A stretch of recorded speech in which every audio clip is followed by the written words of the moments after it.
Okay, are we going to call the meeting without David and David we'll, said he'll work it out. David Okay. said go on without him, he'll figure it out. perfect. Okay, so we're calling this meeting to order at 7:07.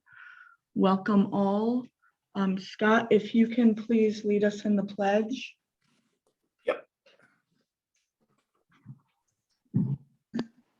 Okay, ready? Begin.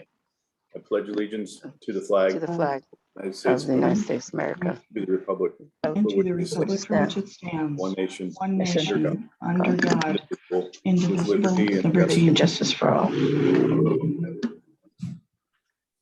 Thank you, Scott. You're welcome.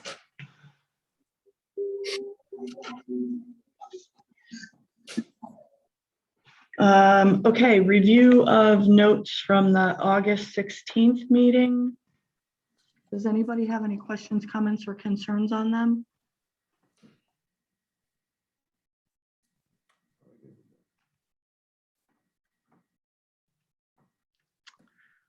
Having no comment.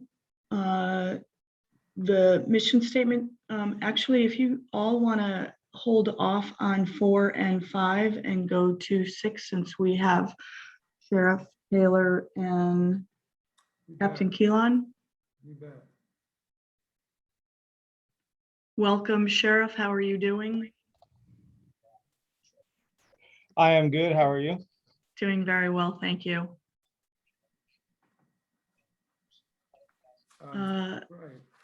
Right. So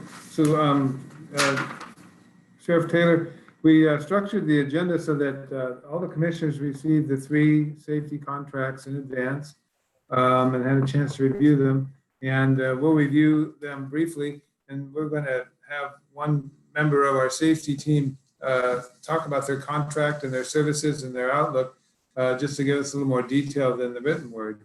So we've had a chance to review your contract. We're aware of the 25% coverage and some of the comments that you shared with us in the past 6 months or so about services and your hopes and dreams and aspirations as sheriff.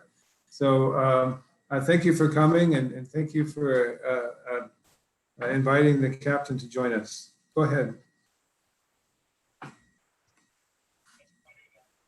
Gotta go ahead for me. Yeah. Sorry, I didn't know if it was for one of the commissioners or not. So yeah, Captain Keelan and I are here, here to answer whatever questions or answer any concerns you may have. I know it's been a long running conversation we've had for quite a period of time, but probably not in front of this committee. So as we sit right now, I'm looking past my computer at our list of how the shifts are staffed. And we got ourselves back into a predicament of being very short staffed based on some family medical leave and some pending retirements. And so, you know, what I've talked to the council about before and what I'll tell this committee is that I do think that for me personally, I like the model of dedicating a deputy to San Juan Bautista for, you know, our what's covered in the contract, which is 25% coverage. So, you know, we work a 312 and a 412 schedule on patrol. We could make that a 410 schedule. If I made it a 5/8 schedule, I promise you nobody will put in for it. And I wouldn't be compelled to put anybody there.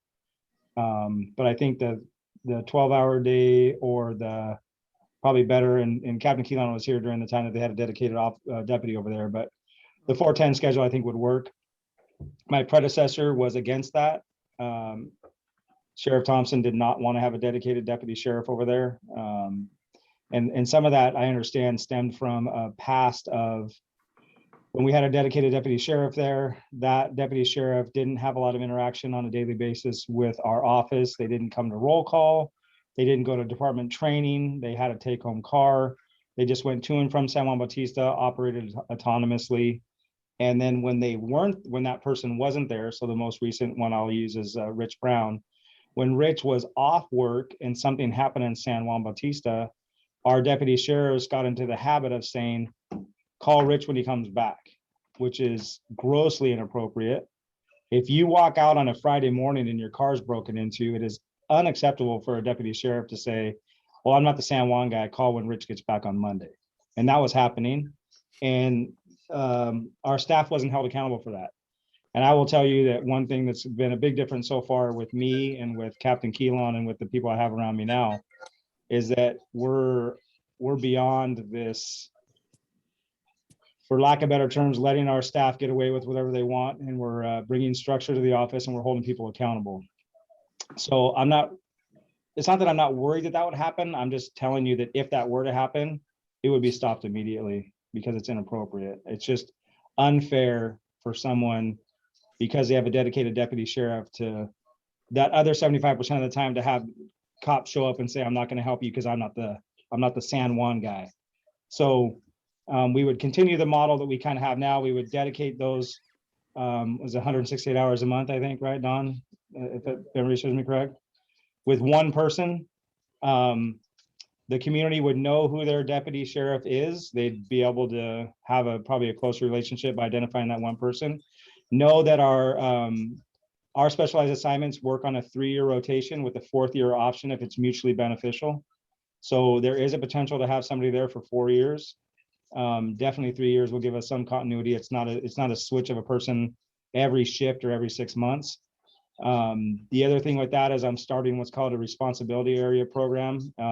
The captain and I were just sketching some of the responsibility areas out on my table here in my office before this meeting.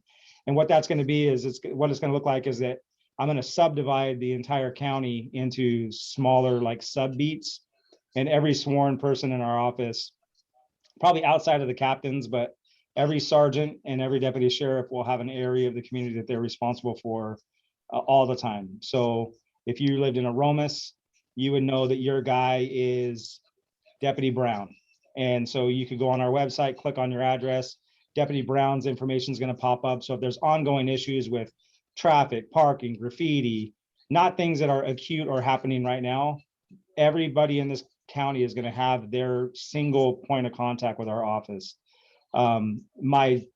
My desire would be, if we went to the dedicated deputy sheriff model, that deputy sheriff would inherently be assigned responsibility area of San Juan Bautista as well. So even outside of that deputy sheriff's working hours, that would still be a point of contact for the community to email concerns, to leave voicemails, and it would be incumbent on that person to then, kind of like a quarterback, like throw those calls out to patrol or to public works or however we'll do that. But that's just kind of a big overview for me. I think that, I have not worked. So I came here at the end of 2014, and I've never worked here when we had a dedicated deputy sheriff in San Juan Bautista. I just think that it's with my limited knowledge of how it used to work, I do think it's an important program for the community there to know that they have their guy and you're not getting the runaround.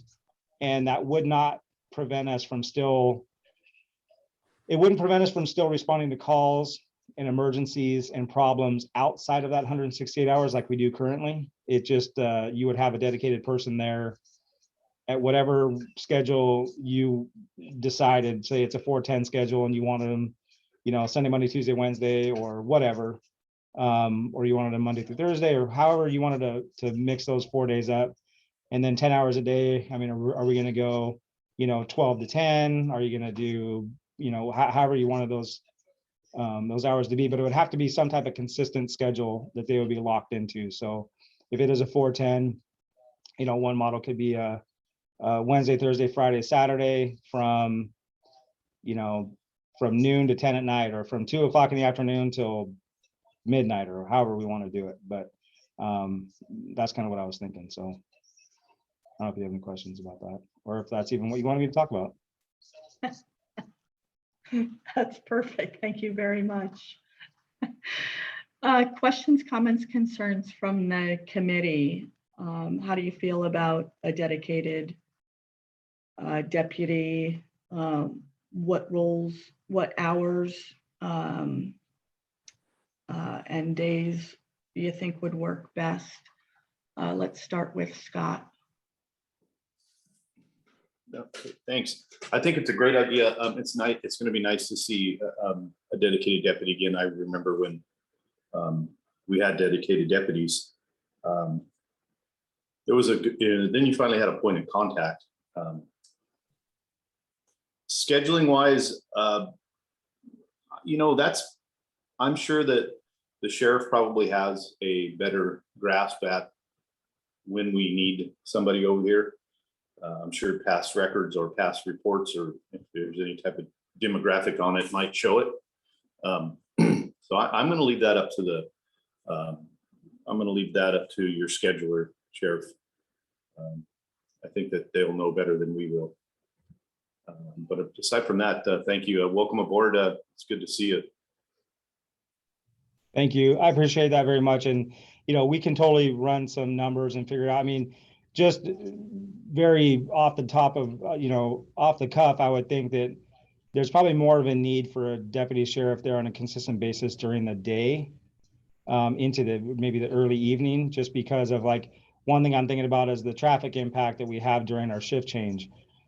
I'm telling you, our deputy sheriffs do not want to get caught on that side of the county about at 5 o'clock in the evening, because they're never going to get back to anything else. So if we did something even that went into the evening hours, didn't have to go super late, because once that rush hour traffic is over, it's not difficult for our nighttime deputies to traverse the county and get there, but it's way more difficult during the day with all the other strains. So, I don't know what the future is for level 1, but if we did something like we played off each other to what we had more of a presence there during daytime hours, and then let level 1 be the eyes and ears at night and more easily call for patrol to help them. That's also been an issue with some of our staff that Captain Keelan and I are definitely on top of.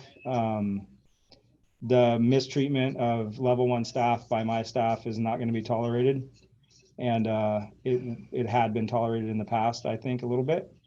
So, but I appreciate that. But we can all work together, and if we find something that's broken, we'll fix it, right? If we come up with a staffing plan that's terrible, then we can fix it. It's not set in stone. But it would be nice for continuity of the position, to make it appealing. It would be nice if we're not moving these people around, every couple of weeks to a new shift. I agree. Thank you very much. Thanks, Scott. Yolanda? Hi, is it Captain Taylor? It used to be. It is Sheriff. Sheriff. Okay, okay, Sheriff. There you Okay. go. I really like what you hear. I like all that what you're saying about the accountabilities. I'm really it's a breath of fresh air that I like. I totally really like that you said that the disrespect for level 1 will no longer be tolerated. I love that. Thank you for that. I think our town is a party town. It's like we have college weekends, and I'm more concerned to have Friday, Saturday, because of the bike runs, and a lot of the stuff happens on Saturday in our town, and Friday, it starts. So that's what would be one of my concerns for the designated sheriff to work that Saturday, because we have had a lot of and we do, and now with the parklets, a lot of people come to our town because they like it, and we thank that. But we just need a little bit more policing, just waving the flag so people will be calmed down. That's all. But thank you I really like what you're talking about, keeping people accountable, and it won't be tolerated. And thank you for that, Sheriff. Yeah, you're welcome. And I think to start with, unless everybody feels differently, but it looks like we're all going to be able to work together pretty easily on this. But if we did a Wednesday, Thursday, Friday, Saturday, noon to 10 or 1 to 11 type thing, and feel that out a little bit and see how that looks, maybe a 2 to midnight or something. That way, I think we can knock out some of those late afternoon traffic issues that we have in the community. And then we can also keep an eye on the parklets on the weekends and do some walkthroughs of the bars. I think would probably be a good way to start. That's just my opinion. And then I will tell you also, because I do appreciate the fact that your community hosts the street festival type events, that if those come up, it's not difficult for Captain Keelan to to what we would call flex these guys' schedule. So maybe if it's going to be a weekend where we're going to have some street fair downtown, then we'll say, hey, don't come in Wednesday, swap that Wednesday for Sunday, work Thursday, Friday, Saturday, Sunday of that week during the summer when it's going to be large crowds. We could definitely do that. And then the other thing too is, overtime is not, at least from what I recall, is not part of the contract. But if there's if there's ever anything that's like a pressing matter and the officer or the deputy feels like, hey, 10 o'clock came around, it was pretty busy down there, so I'm just going to hold over a couple hours. That's something that our office would pick up. Thank you. Thank you. Thank you for that, Sheriff. Thank you, Yolanda. Rachel Ponce, have you met Sheriff Taylor? Sheriff Taylor, Rachel Ponce, who is our citizen at large, our community member at large. Hello, nice to meet you. Rachel, in the lower left-hand corner, you should have a mute unmute button to the left of your stop video button. Don, can you unmute her? You have to unmute yourself first.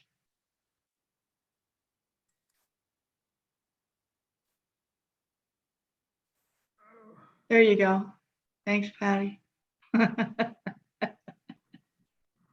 Wait, you have to still unmute. We have visual. There we have visual and voice. There we go. Nice, welcome. Okay, thank you. I'm not real good at I just don't know how to do this Zooming stuff. Anyway, I have not had the pleasure of meeting Sheriff Taylor, but I have observed him at several of the San Juan City Council meetings. And I always wish that he was the sheriff then, and I'm really glad that he's the sheriff now. Thank you very much, and it's a pleasure to meet you. I really like what you have said so far, and I think that the best news of all this is that you are in agreement that we need a dedicated sheriff here in town. I think that that's been a long time coming, and I'm glad that you're working with the city to do that. And I also like what you said about being flexible as far as the weekends. My concern is the weekends, because it seems that everything happens on the weekends, whether we have an event or not. And so I think that would be a good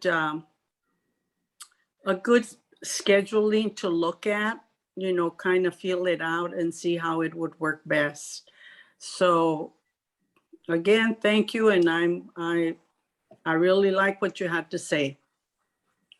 Thank you very much. And you said the nicest thing to me of anybody today so far, so thank you. Oh.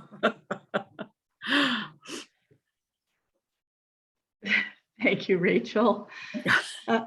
Dave, welcome. I think you missed a little bit of the beginning. We went straight to Sheriff Taylor, so he didn't have to hear us talk about our mission statement and some of the other stuff. I'm not sure if you heard his intro. No, but can do you you have hear any me? questions? Yes, we can hear you. Do you Okay. have any questions, comments, or concerns? No, So far? this is easy for me if I'm the last one on the line here to get on, is to say, yes, I agree with everybody I've heard so far. Whatever was mentioned, I'll go double on that. If there was any compliments, I go double on that. Thank you for coming aboard. Yes. The only other thing is traffic and parking. When we're talking about events and activities, they pretty much take care of themselves. But it's on the weekends, it's in the evenings, when traffic seems to be a little crazy because everybody's trying to use our little town to get to somewhere, not to stay here, but to drive through. I sit just overlooking the valley, and I can see pretty much Prescott Road, San Juan roads, all the Olympia. What's going on out there? In the last 3 or 4 or 5 years, there's just a lot of traffic. So traffic is one of my biggest concern, particularly on First Street, because that's one of the gateways to in and out of town. There's a lot of noise going out of towns, particularly with motorcycles and what have you. So that's a big concern of mine, because if there's little babies out there sleeping, trying to get an afternoon nap, they're going to be waking up by motorcycles leaving town. So, and I live on First Street, and it's supposed to be 25 miles an hour through our resident here, and rarely do I see anybody under 30 miles an hour. And I know because, you can tell the difference between 20, 30, and 40 miles an hour. And sometimes I have to put my garbage out there, and it's a little scary to walk out on the street. And I'm getting to be 75 years old, and it's a little hard to duck out of the way of fast moving traffic.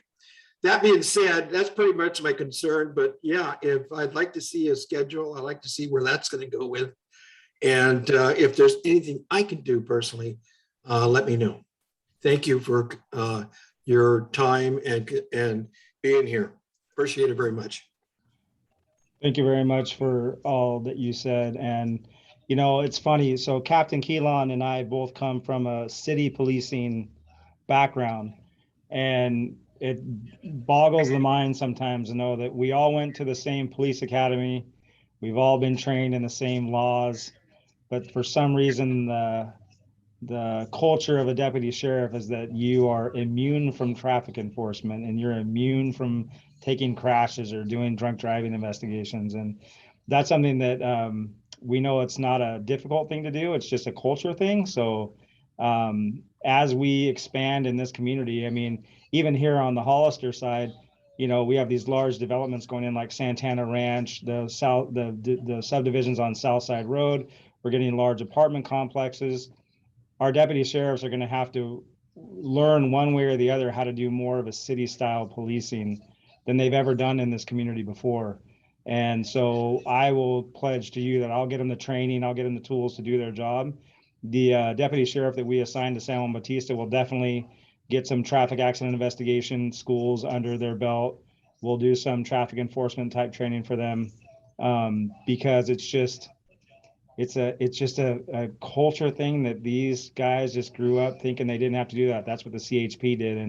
And we battled. And I know that Don and before Don, Ed, and before Ed, Roger, we tried so many times to lean on the highway patrol to come in there and help us. And because it's an incorporated city, they just don't want to.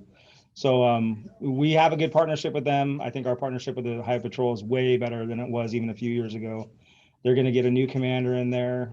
We lost a really big ally who was just promoted to an assistant chief position, but Chris Armstrong had held Hollister and San Diego County close to his heart. And so he's on his way out. New guys coming in. We'll continue to work on that. But what Captain Keelan and I are all about is accountability, and it's about policing.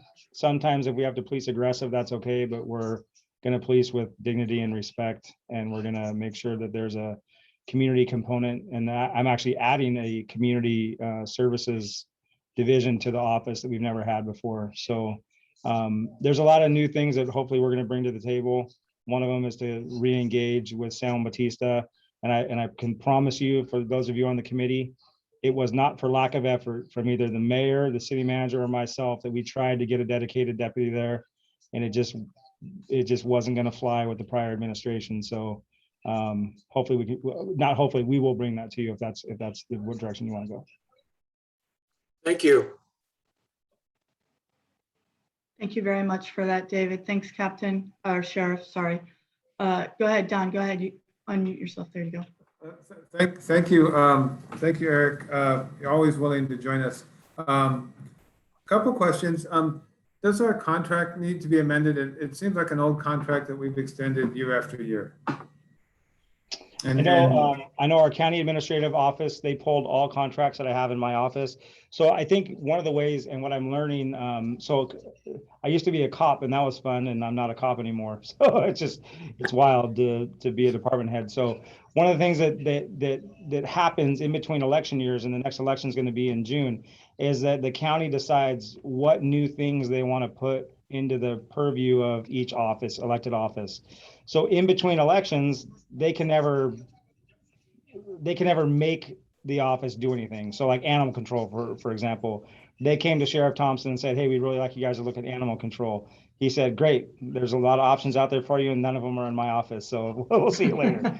But between election cycles, they could make that part of the sheriff's office. So I'm not saying that's going to happen, but they pulled all the contracts that we have for all of our outside relationships that we have for SWAT, for medical examiner, for policing in San Juan. And they're reviewing all of them right now. And we're also in the middle of contract negotiations with our labor union. So I don't have any concerns with it. I think that the old thought of the old board and the old CAO's office was that we weren't charging enough. But as long as I can keep a position, I'll be flexible with the city that we can do the best we can with what you're already contractually obligated to. And but just in all transparency and honesty, I don't know if they're going to come back in the next couple of months and say we need to revisit the contract or not. But I think I'm pretty confident that I have a very strong relationship with the board. I have a very strong relationship with our CAO's office. And if anything, they're trying to help me right now, make things better and not trying to make things more difficult for me. So I can't imagine that there's going to be anything earth shattering coming up. But I mean, if I were to hear anything, I would tell you right away. I mean, I know that we did a couple of things, Don, where it's like, it said in there that you would provide a car every 3 years or something like that. And we just stopped that. I was gonna ask We that hope that you can question. dedicate that money to a different way. And we're just kind of doing our own thing with our own, with our cars, and we gave you that car back. So I think there's little things in there that might need to get cleaned up in that. I would hate for June to come and me not be successful. And then you get someone else in here that says, where's my car? Because it's in the contract. It's not gonna happen with me, but I just think that maybe little things like that. Well, if we had an opportunity, for example, to finance some overtime, could we write an overtime line item in there? Assuming you had the staff that was willing to do that. That's always the given. But overtime for special events or special occasions might be a nice tool to have, additional services kind of request. And then as Commissioner Medeiros pointed out, the traffic enforcement, and I think I've shared this before, and in my past history with Ventura County Sheriff, I know a whole different animal. But we were able to use an Office of Traffic Safety grant and buy a motor bike, and the sheriff was willing to train someone to do enforcement on that bike in our town. And if the sheriff can't do it, maybe I would approach the Hollister PD to see if they would staff traffic enforcement. How would you feel about that if we wanted to up the traffic enforcement and find a grant to buy the hardware and then go shopping for a body to fill it? Yeah, I mean, ideally, we would find a hybrid deputy that would want to do both, right? He'd want to serve the community and have the ability to get on a bike. City policing is a lot easier on a, yeah, I see one volunteer. But you're never going to hurt my feelings. Not that that should be a consideration, but you're just not going to hurt my feelings if you find another way to do it better. And if that entails, pulling in on Hollister PD and seeing if supplementing them with another motorcycle, they could dedicate time to the city to do traffic enforcement, I'm all for that. We have a great relationship with them. We rely on each other a lot. I'm totally okay with that. But, I'm also all about looking out for my staff and giving them new opportunities of things that they wouldn't normally be able to do. So if a motorcycle officer position, which is what Captain Keelan used to be, a wheelie popping, tight pant wearing, big boot guy. So if that's an opportunity, I would be able to afford someone in our office. It's just going to develop them even better. So when they rotate out of that assignment and they get the crash, somewhere else or off hours in San Bautista, then they know how to do that stuff already, and they can then become a field training officer and teach the new guys that stuff. So, I mean, for me, it'd be an opportunity that I'd want to take a shot at. But if there's someone that can do it better, you're not going to hurt my feelings. Okay. And speaking of grants, we haven't spent much effort at City Hall pursuing public safety grants. We've been the beneficiary in the fire department of some safer grants. Is there someone in the sheriff's department that could help us look for grants, particularly related to public safety? So I don't know why you're trying to put a dagger through my heart right now, but no, I'm just kidding. One thing that I've been fighting for a while is a grant writer. We don't have a grant writer in this county. We had a grant writer where I used to work, and her position paid for itself tenfold. She was able to bring so much funding into the city and fund police officer positions and fund equipment that her salary was an afterthought. I mean, it was just incredible, but we don't have that here. And so I am working with the CAO's office to try to do something like that. I'll tell you, with public safety grants right now, other than like the Office of Traffic Safety and COPS grants a little bit, which usually go to cities, so you could probably look at something like that. All the other grants that I'm able to compete for right now, they've all been taken over by the Bureau of State and Community Corrections. So what used to be the officer, the OJP, I think it was, Right. they got rid of all grants, and the grants have all been taken over by BSCC. BSCC, it's a blessing and a curse at the same time. They are trying to reduce recidivism by having a bunch of evidence-based practices attached to their grants. The problem is every grant is now a competitive process, and every grant has so much reporting requirements to it and data collection and analysis for staffing that we don't have. So we have one grant right now that helps fund our narcotics enforcement team. It is almost impossible for us to keep up with the reporting requirements of that grant to where it makes the grant not even worth having. Yeah. So I guess my long answer is my short answer is we don't have a grant writer. My longer answer is I'm fighting for an analyst and a grant writer, and maybe a combination of the two. So as soon as we get that, I would be happy to share them with you. Okay, appreciate that. Something that came up at our first meeting was equity and making sure, you know, in light of the last year's history and debate about policing in general, I think equity and fair treatment of our citizens is something we're interested in. And I wonder if your new community services division or if your department as a whole has been considering any special training or anything that you could work together with our staff that we could help implement here in terms of equity and justice and so forth. Can you speak to that? Has the sheriff done anything with that? Yeah, sure. We already sent all of our staff to a training called implicit bias training, which was actually probably one of the best trainings I've ever been to as far as that type of stuff. I mean, we all thought we were going to get called into a room and be told how bad cops are and that we're racist and we're this and we're that. And it wasn't that at all. It was phenomenal. It was eye-opening training that was put on to us by there's some representatives from the Los Angeles Police Department. I'd like to bring that back, and I'd even offer that to your staff as well if we were able to bring that back. Even especially for this committee, I think it's important. It's really important to understand what that is, and so our staff has been trained in that. The other thing that we're doing is there's a new law that was passed, and it calls for a thing called RIPA. It's basically stop data reporting. So we've contracted with an outside company that's going to be on every deputy sheriff's phone and mobile computer inside their car. Every proactive stop they do, they have to go and they have to report a bunch of metadata from that stop. That stop, every stop we do will then be uploaded to the Department of Justice, and we'll be able to pull reports and stats to make sure that there is equity in our enforcement. And I can tell you, we did this years ago, 10 plus years ago in the city of Watsonville when I worked there, because there was a feeling that we were maybe being too heavy-handed with a certain population over there. And so we did a voluntary stop data study over a year, and it found that we were perfectly in the demographic that we should have been. And it was actually a relief for a bunch of us that worked there that thought we were doing the right thing for the right reason. But you start to doubt yourself because you're like, well, maybe we are doing something wrong. Maybe there is implicit bias. So the RIPA reporting that we're going to be doing that's automated is coming.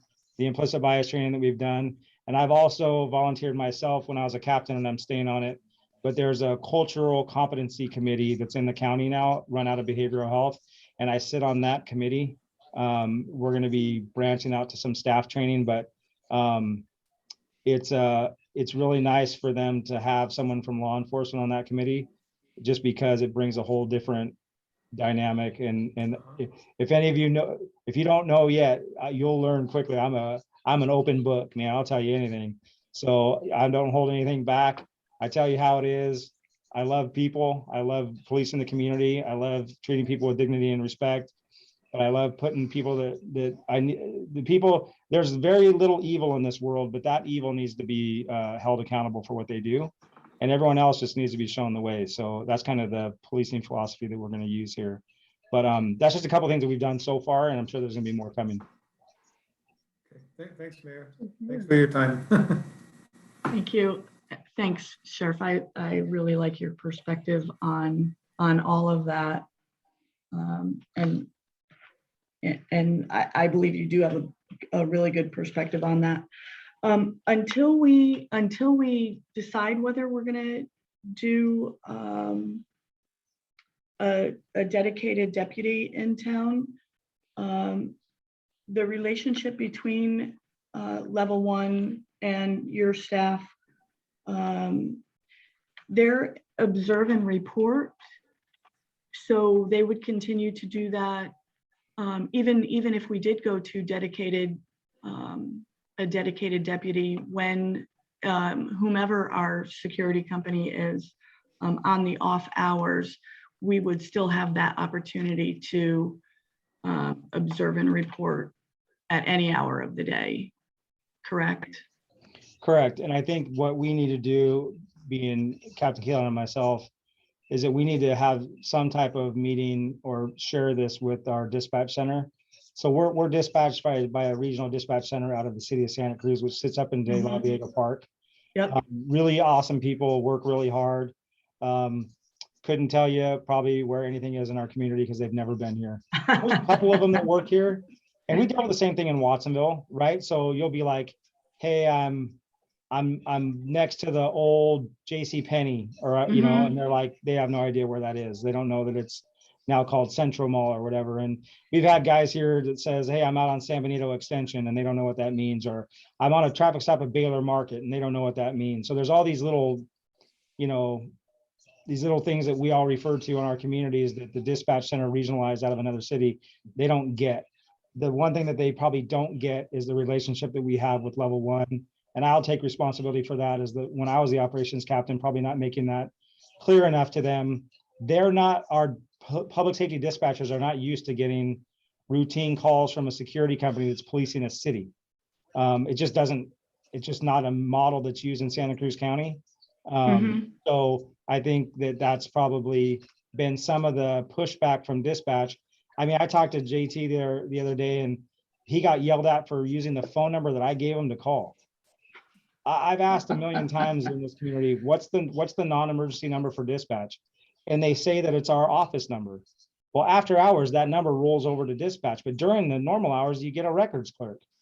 Well, that's not, they're not going to dispatch you. So the only other number I can come up with is 471-1108, and I gave that to level 1. They call and talk to the wrong dispatcher, who gives them a really hard time about using that number they're not supposed to use. So we'll work on fixing that. Trust me, we talk to JT often. If you haven't had a chance to do that, if he ever asks if you have 5 minutes, set aside an hour and a half, because it's not going to take 5 minutes. So, but I think, and we're also, and I will credit Captain Keelan 100% with this. Tom Keelan is one of the kindest men you'll ever meet, with the biggest heart, and wants everybody to be successful and be happy, but he's also extremely assertive. And what Captain Keelan is not going to allow is our staff mistreating anybody. And so we're trying to come in and change a culture that's been allowed to exist here for 11 years. And it's hard to change it overnight. So we are working on that. And I hope that JT and his staff feel supported. I talked to JT again Friday night at the football game about it. I know Captain Keelan and Captain Eiler have had long conversations. So as long as they keep letting us know what's going on. But I will tell you that we are moving some of the problem people off of patrol, and they shouldn't be a problem. Awesome. That's really good to hear. Thank you. Oh yeah, and they're doing the security for the football games, right? Yeah. Yeah. Friday Night Lights. Yep. I also like the Wednesday through Saturday Wednesday, Thursday, Friday, Saturday, Wednesday through Saturday. And thank you for saying shifting. If we have an event on Saturday and Sunday, that would be awesome. Times we can figure out at a later date if that's what the council and city manager decide to go with. I think everything that you're doing is, since you've come aboard, is awesome. One other question, until we decide to move there, or whatever decision we make on where we're gonna go, when there is a deputy in town, on the reports, it says area check. Just if we can have clarification on what that exactly entails. Yeah, we can try that. What we've done is that for a long time, I'd come back and we'd have a report and it says that we were short hours. And the guys would come back to me and they'd say, we're in San Juan all the time, but it's just not documented because, yeah, they're there, but they're parked under a tree at the cemetery, or I they're. did not say that out loud. So we tried the best we could to say, log your activity when you're there. So sometimes for them, they just mean like if they're in an area check in area 19, or it's beat 3, but it's area 19. Once they enter the city, they'll say, put me on area check area 19. They'll drive up, patrol all the streets, and then they clear when they leave. And that's really just saying that they were there patrolling town. But if they're out if you see something that says out, foot, stop, then that should be like an actual address that they either went out with a vehicle or did a bar check or something like that. If it just says area check and it's just area 19, that just means that they're accounting for the time that they're driving around the city. Maybe not doing anything specific, though we would like them to do things that are specific, but it does make sense, So if I'm the beat 2 cop in Watsonville, I know I have my area and I'm patrolling my beat all night looking for stuff, but it's not always accounted for every minute of what I'm doing. We're just trying to make them let us know when they're in the city of San Bautista. Okay, understood. Great, thank you. And if at such time we do have a dedicated deputy, that would include the traffic and traffic enforcement and parking and speeding and ticketing and all of that stuff. It would include all that routine type stuff. And then I know the captain and I would also expect them, if there's a presentation of the business council, if Rotary needed something, they're going to be the person that's going to go and do that type of stuff. Okay. So city council meetings, whether it's on their day-to-day work or not, they're going to be required to go to be present at city council meetings.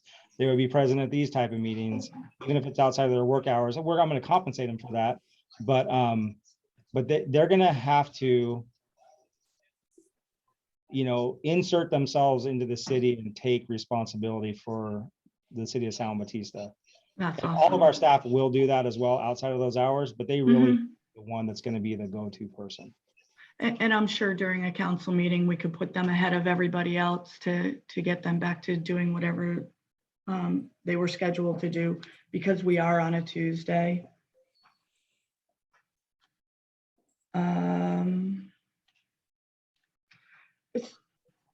Don was talking about the contract, and I think that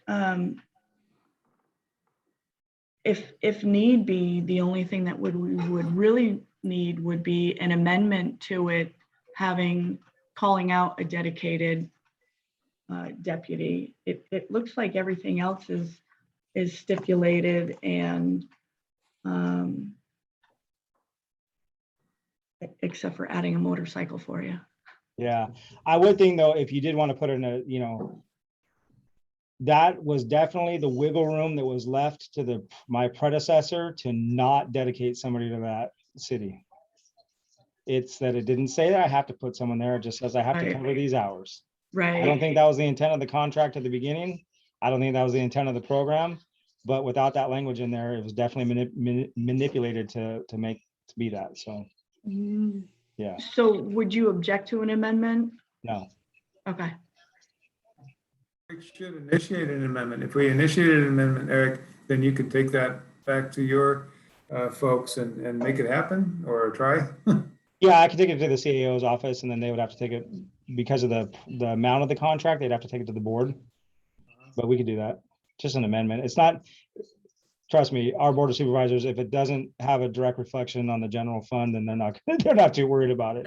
I can go ask for all kinds of craziness and say, oh, by the way, I have a funding stream for this. It's not out of general fund. And then I get a 5-0. It's easy.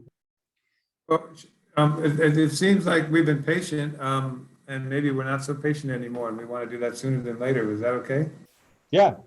Bring it to me and I'll take it to them.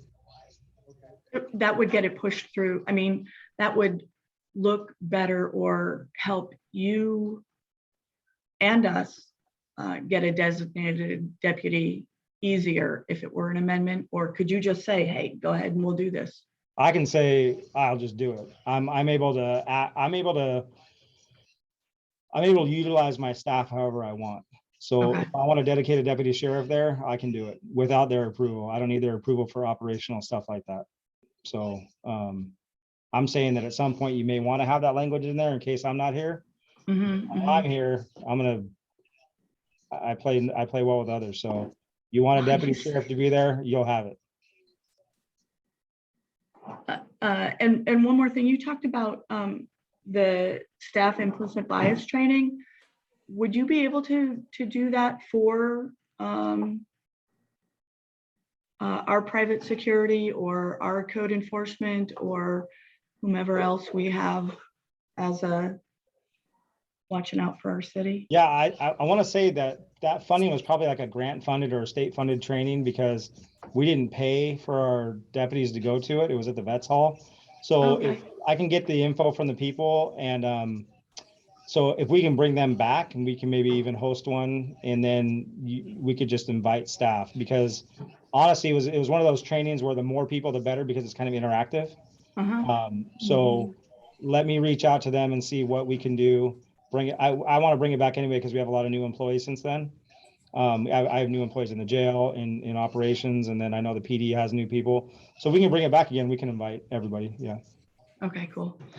Don, you were talking about grants. Is there anything that our grant writers are looking at for safety? And Sheriff, is there anything that you would like if our grant writers could look at safety? Anything that you would like to see? I think for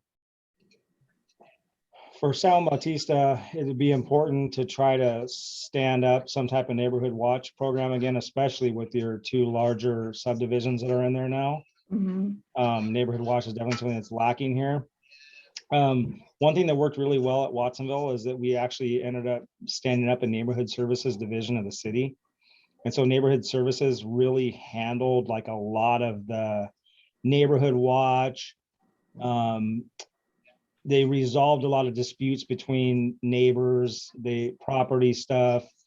The neighborhood services division took so much pressure off of the police department that just that alone, being able to have a couple people staffed they were just in a portable trailer, but it was incredible as far as mitigating problems in the community. But and then just, the stuff like some type of training or equipment. I mean, clearly we'd always be looking for vehicles. Cameras would be phenomenal. I just learned from Dr. Tenenbaum, the superintendent of the San Benito High. I forget, Tom, if they said that they had like 40 or 80 cameras on that, 70 something cameras on that campus right now it's the super state of the art. So they don't employ the facial recognition stuff because they're worried about students' privacy. But if there was a fight and one of the kids is wearing a white backpack, they could type in the computer white backpack and it'll take it to every place in every camera that a kid had a white backpack. It's incredible. So I think that's kind of the future, especially in rural policing where we can't be everywhere all the time. Cameras are just going to be incredible. So awesome. Cool. So cameras and motorcycle, anything in particular? Just kidding. I would only be comfortable with Harley Davidson myself. Harley or Beamer? Yeah, not a Beamer. Done. Okay. Done. I wasn't a motor cop, but I No know BMWs, it's only Harleys. any of the guys that have done city Motorcycle policing, swear by the Harley Davidson because it's got a low center of gravity and a nice comfy seat. If you're on the freeway or the highway, yeah, Beamers and Kawasaki's are probably okay, but you can't beat that sound of a Harley. All right, we'll work on that for you. Very cool. Thank you so much. Thank you, Captain Keelan. Yep, you're welcome. I wasn't gonna call you a captain again. Oh, I thought you were. Do we have any other questions or comments or concerns, or Sheriff, do you have anything else? Or Captain, do you have anything else you want to share with us? Everything? No. Oh, he's just happy to be here. Thank you very much. We appreciate you guys. Stay Thank you all. safe, stay well. I have a quick question, Leslie. Yeah, go ahead. Do the sheriff department have cameras on them? Yes, Body cameras? every deputy sheriff has a body worn camera. We have cameras in all of our vehicles. And we have cameras inside of our correctional facility and on every correctional officer. Okay. Okay, good. Thank you. Thank you. Stay safe, Thank you all very gentlemen. much. We'll talk soon. Thank you. Bye. Thank you. All right. Thank you, sir. Wow, thank you. That was a pretty awesome conversation. And it sounds like we're pretty much all on the same page to go to council for a dedicated deputy. Yeah, yeah. Mhm. We could shoot for October if you like. Okay. If that's the consensus of the group, we can put that on the city council meeting for October. Yes. Yes. Perfect. Yes. Yeah. Leslie, what about cameras that he, All the above. We're looking at different grants. We have been discussing cameras on and off for the better part of a couple of months. I don't think it's ever been officially brought to the council, but it's something that Don and I have been speaking about. And that could be something we could bring to the council as well. And well, we have $100,000 that could actually be something that this committee could discuss on entertaining RFPs and RFP for different companies to submit a proposal for cameras. So yeah, we can go that route. And I've asked Don to ask the consultants if that's even an option to go for a grant for cameras. So yeah, it's something that we're working on, and yes, we can definitely put some or all of our $100,000 towards that, Yes. if that's the consensus of the committee as well. Yes. Okay. I'm with David, yes, yes. Spend money. Yeah, right. Okay. Okay, we'll look into that. Perfect. Thank you for that, Yolanda. Okay.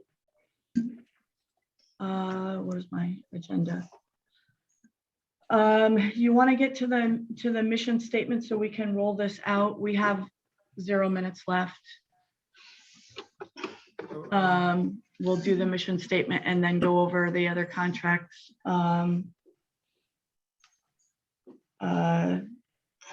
Next month. Right, and then when we get to the Okay. end of the agenda, we'll talk about how to proceed, and just a quick graphic. David in particular was talking about a path of travel for the committee, so I tried to outline my idea of a path of travel. And this is our mission statement that we talked about, Jordan, number 4 on our agenda tonight. And I elaborated on it a little bit, and I probably added too much language, but I don't know if everyone's had a chance to consider changes to it. There may be one small typographical error, recommend improvements to the city's quality of life, adding the word "to" there. But I did try and add equity and some of the other things I heard last month. Is it too long? I don't think it's too long. I had I wrote something similar to, I took a lot of that and added one or two, but I can't get to my computer because I'm on a, oh, maybe I can. Exit full screen.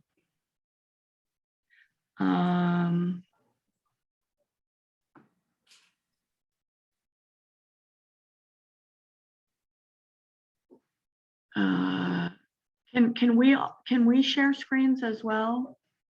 Well, I can stop sharing and make you co-host, sure. So I can take you off and then I lost that screen. make you co-host. Now you can share your screen there.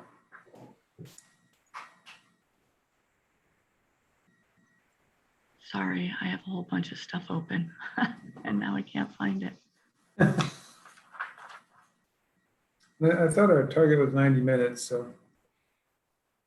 That's the agenda.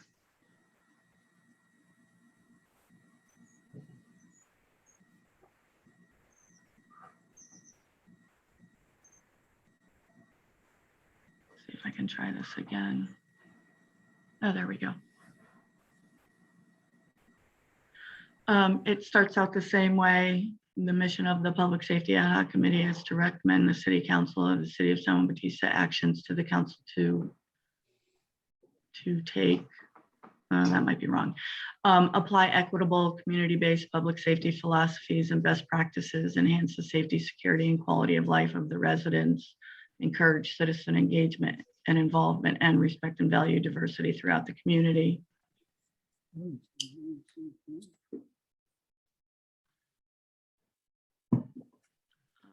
So between yours, mine, and whomever else had anything else?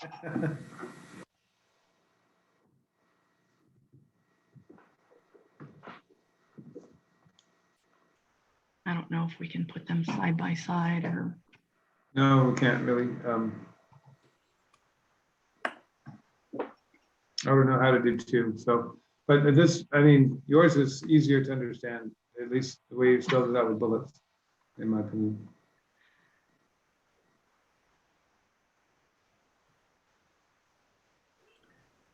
I really like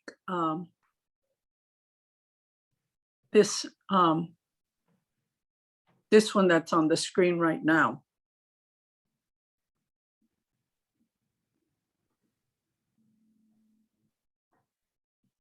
Any other votes? Thank you, Rachel. Yeah, looks good to me. Okay. Yeah, let's see, yeah, I guess you can hear me. Yeah, it looks, this is Dave. Yeah, it looks good. I think you got the mission statement and objectives at the same time. So it's kind of the same, sometimes they put a mission statement, then they put the objectives in mind. But here it kind of captures both of them and that's kind of good. Because you got a mission and you got objectives and how you're going to do that.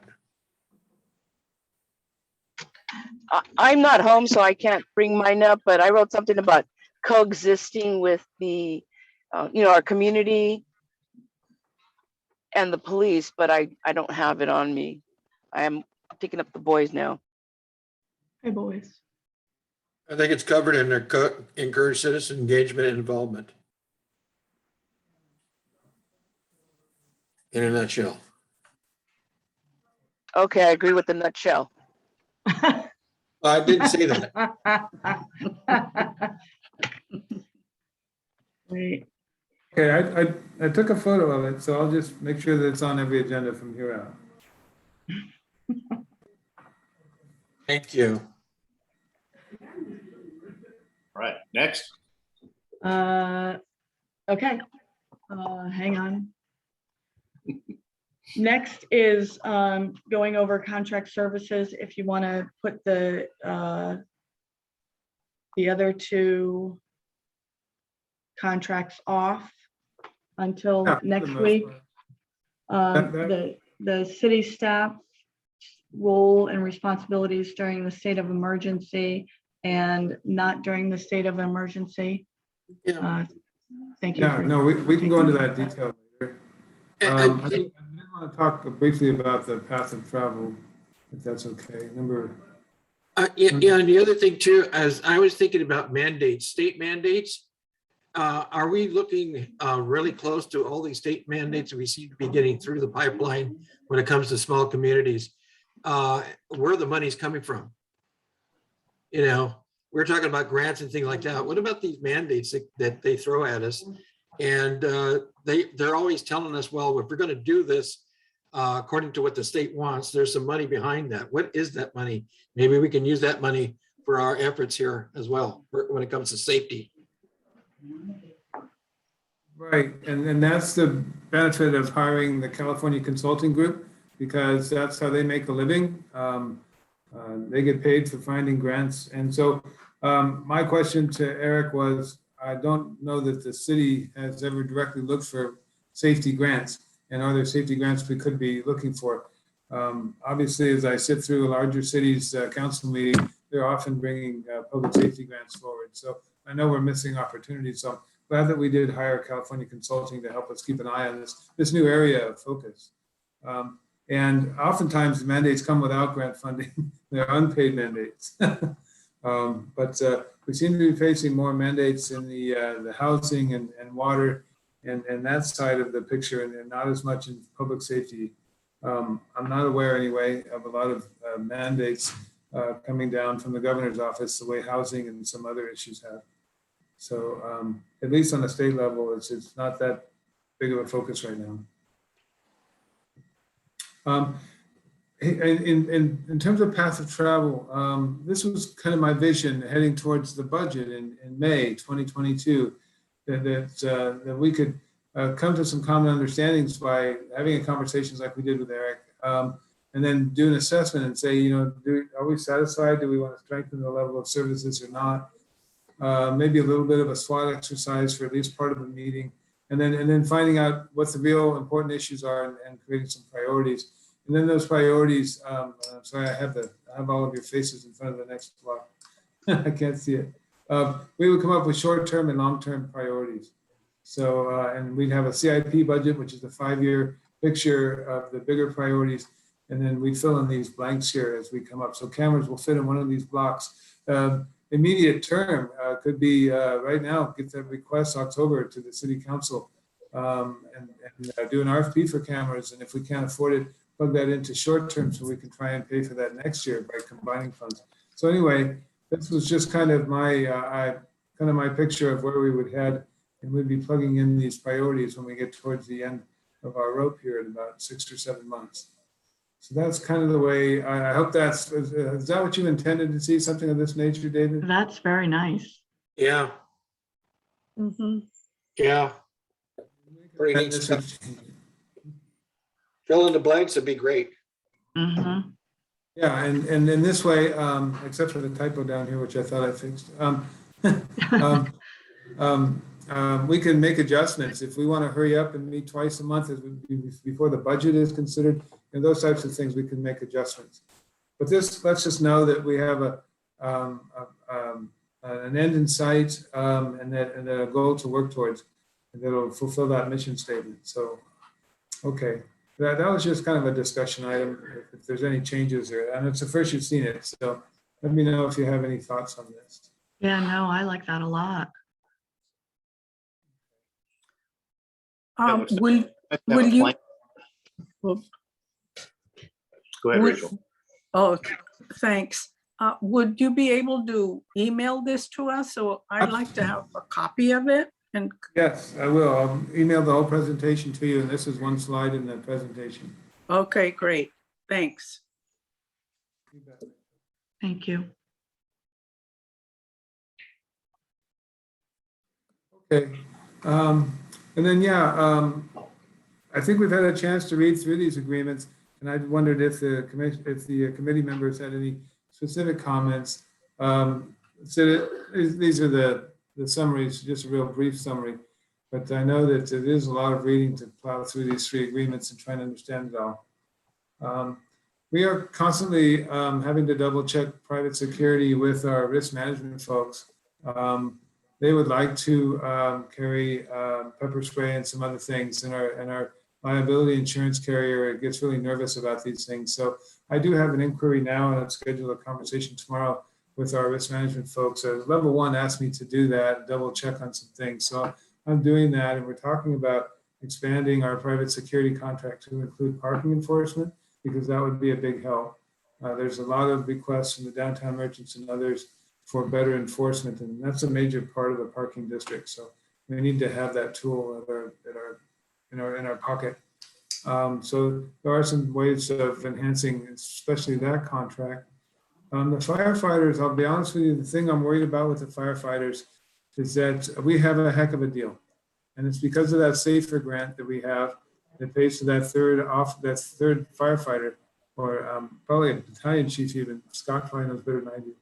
But if we were to, if the county were to say, hey, we don't want to have Hollister Fire patrolling our unincorporated areas, then that could greatly impact our firefighter contract.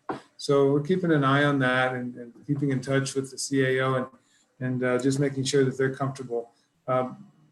Chief Bob Martin Del Campo will be back in town, I hope, very soon, and will be able to speak for himself finally after more than a year, it feels like, of being on special duty with the armed forces. So we'll have the chief speak to the firefighter contract when he gets back.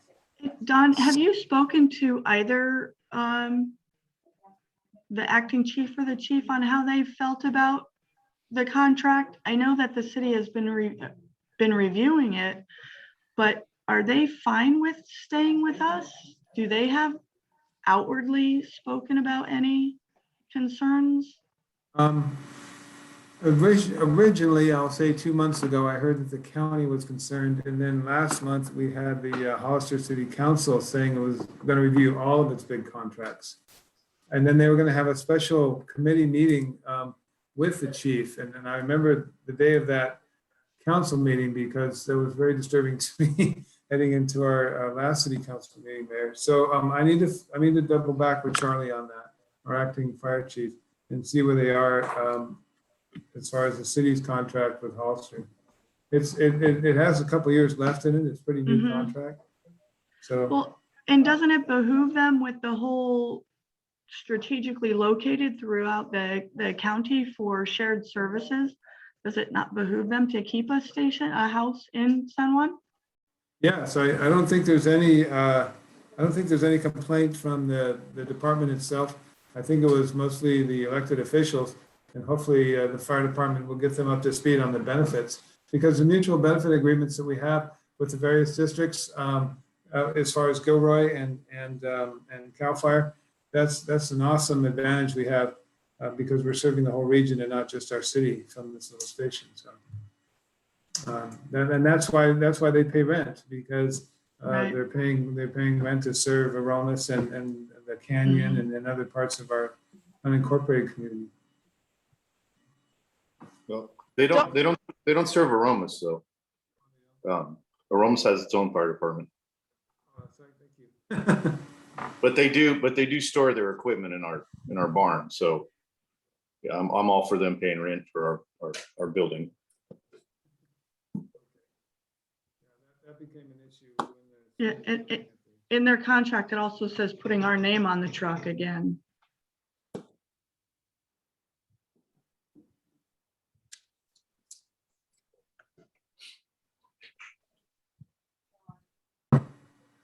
So, yes. Okay, did anybody have any other comments or concerns about either of the contracts?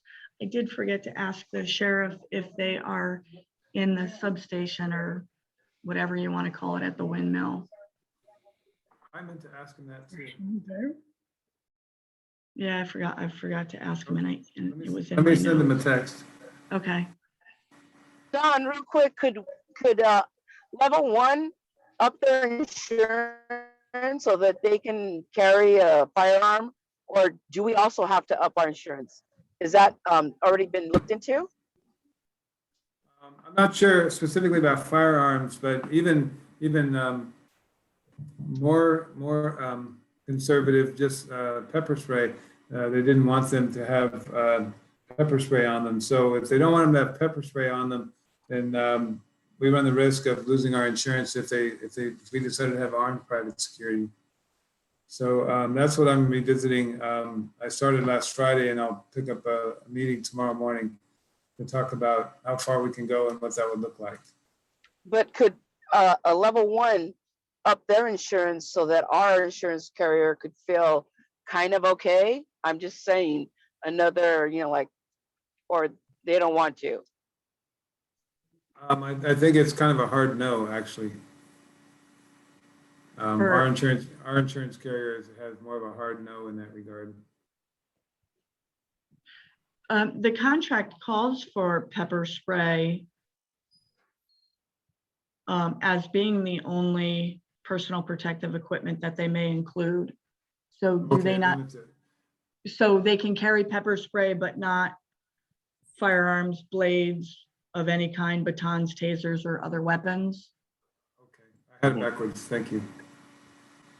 So, And I don't know if our attorney put that in there as the only one because that, or how that got in there, just for clarification, if you can look at that, whether or not they are allowed to carry pepper spray.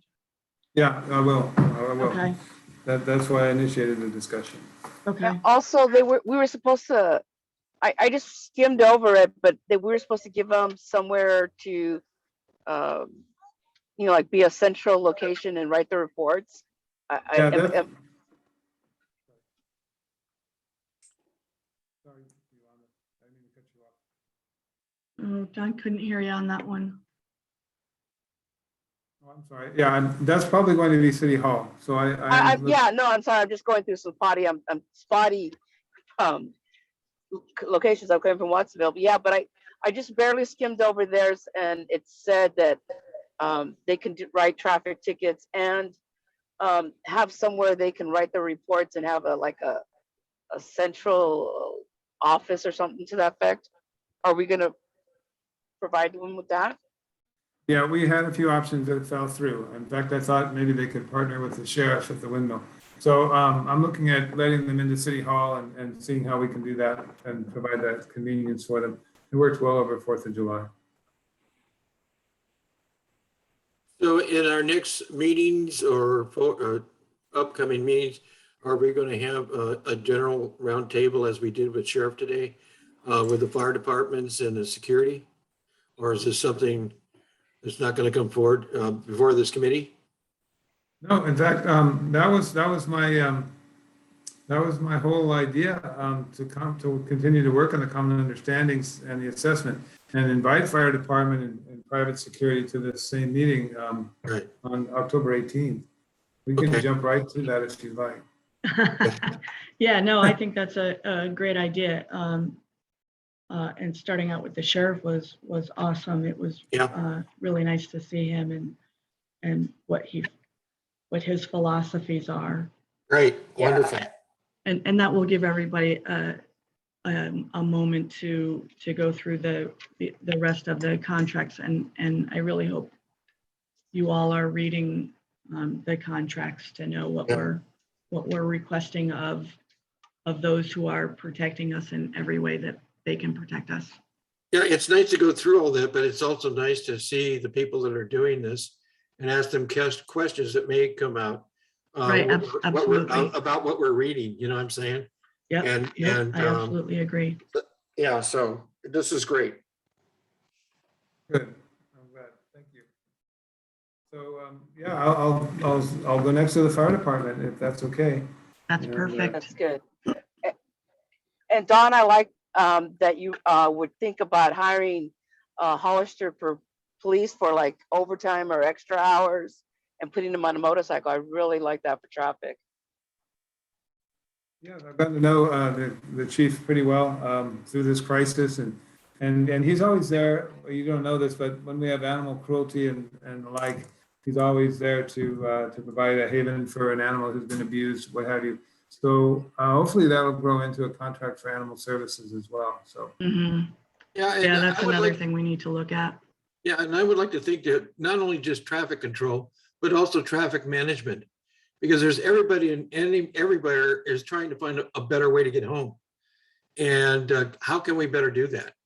You know, and at the same time, cooperating in such a way that we can funnel traffic in certain areas at certain times that would alleviate some of the traffic jams and also cut down on the fact that people are speeding through town because they just want to get to point A to point B, and San Juan's in the way.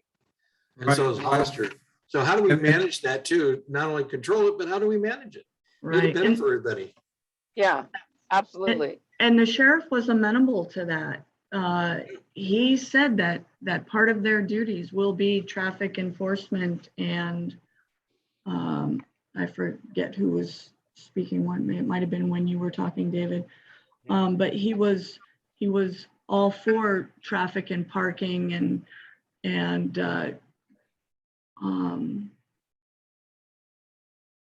changing the culture of his staff to do traffic and DUI and parking. And while they're here for 8 or 12 or 10 hours a day, whatever it is, I mean, that would be part of their duties, not sitting at the coffee shop for that entire time, or even in the substation, whatever you want to call it.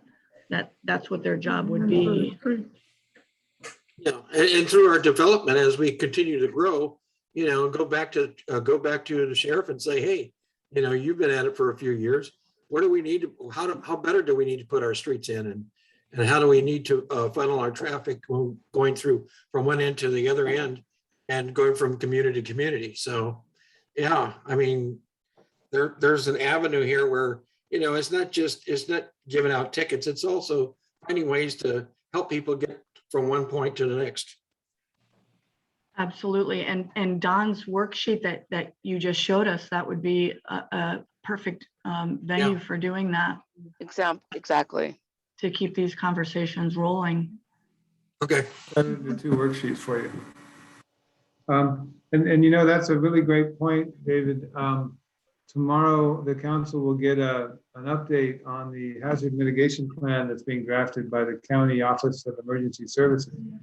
And their ultimate goal, I read through that plan today, is to integrate that into the general plan safety element, which is particularly important to our 2 commissioners in this committee. So that's a whole other thing we haven't talked much about, and we'll talk about it with the fire chief next time, is emergency preparedness, training, and community awareness in that regard. I have a question on that emergency preparedness. I read on Bonito Link, they had a piece on, I guess they were practicing the emergency services. And they listed the shelter plans, and it had Bellotto Park, the National Guard Armory, the Vets Building, the Elks Lodge, Vets Park, Hollister Hills as shelters for in case of, you know, a fire or whatever emergency that we would have. And there wasn't any shelter facilities for San Juan. I mean, it just doesn't make sense to me that we would have to transport people that needed shelter from San Juan to Hollister. I don't think that would be, it might not even be possible if we had, you know, a big emergency or something. Well, I provided them with our facilities. Of course, the schools are the first to come to mind, but just for a small event, we have a community hall or Veterans Hall. I'll follow up on that. Thank you for bringing that to my attention. Yeah, Didn't thank you, see it Rachel. in the draft I read. Thank you, Rachel. Okay.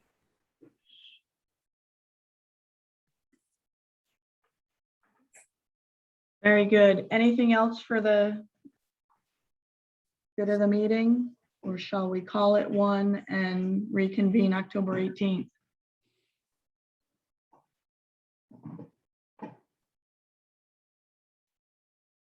All right. Go. Oh, sorry. Go ahead, Rachel. I think we covered a lot. Thank you. And yeah, we probably could, you know, do the rest in October. And Don's list, travel log, I think is a really good idea. I like that.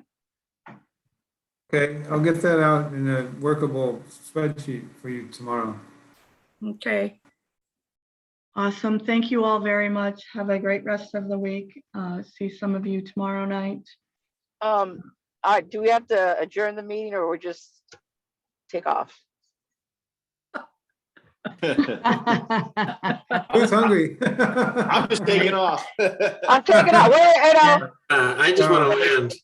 Have a Take good night, care, you everybody. guys. All right. Have a great night. Thank Thank you you all. all very All much. right, guys. Great meeting. Bye. Thank you. Good night.